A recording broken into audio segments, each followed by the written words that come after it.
Injil Matius pasal 5 ayat yang ke-8 mengatakan, mari Bapak Ibu kita baca Injil Matius pasal 5 ayat yang ke-8. Firman Tuhan mengatakan, berbahagialah orang yang suci hatinya, karena mereka akan melihat Allah. Bapak Ibu, kita harus mengerti ini. Kita harus pahami benar-benar hal ini. Dan kita harus melakukan kebenaran firman Tuhan ini di dalam kehidupan kita. Karena firman itu kebenaran. Dan kebenaran itulah yang akan memerdekakan kita. Firman Tuhan mengatakan dalam Injil Matius pasal 5 ayat 8, berbahagialah orang yang suci hatinya, karena mereka akan melihat Allah.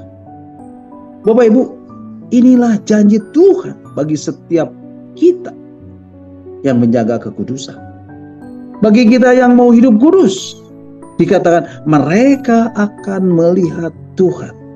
Artinya mereka akan diubahkan dari hari ke hari menjadi serupa dengan gambaran dalam kemuliaannya yang semakin besar.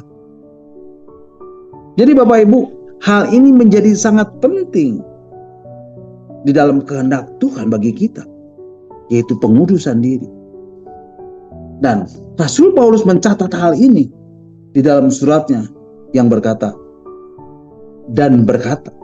yang terpenting dari kehendak Allah adalah pengudusan diri. Bagi umat perjanjian lama, yang menjadi standar kekudusan adalah 10 hukum Taurat yang harus kita taati, yang harus dipenuhi, yang harus dilakukan. Tetapi di dalam perjanjian baru, kekudusan dan kesucian yang harus dimiliki oleh orang-orang Kristen, orang-orang percaya, anak-anak Tuhan, murid-murid Yesus, adalah di dalam Yesus, anak tunggal Bapa. Dan ini tercatat di dalam surat 2 Korintus pasal 6 ayat 17 dan 18. Surat 2 Korintus pasal 6 ayat 17 dan 18 mengatakan, sebab itu keluarlah kamu dari antara mereka dan pisahkanlah dirimu dari mereka. Firman Tuhan. Dan janganlah menjamah apa yang najis.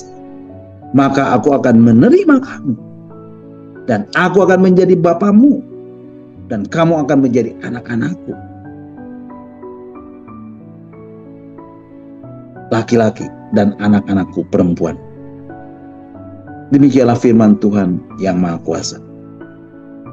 Bapak Ibu, bahkan di dalam surat 1 Tesalonika pasal 4 ayat yang ke-7, firman Tuhan di situ mengatakan, surat 1 Tesalonika 4 ayat 7 dikatakan, Allah memanggil kita bukan untuk melakukan apa yang cemar, melainkan apa yang kudus.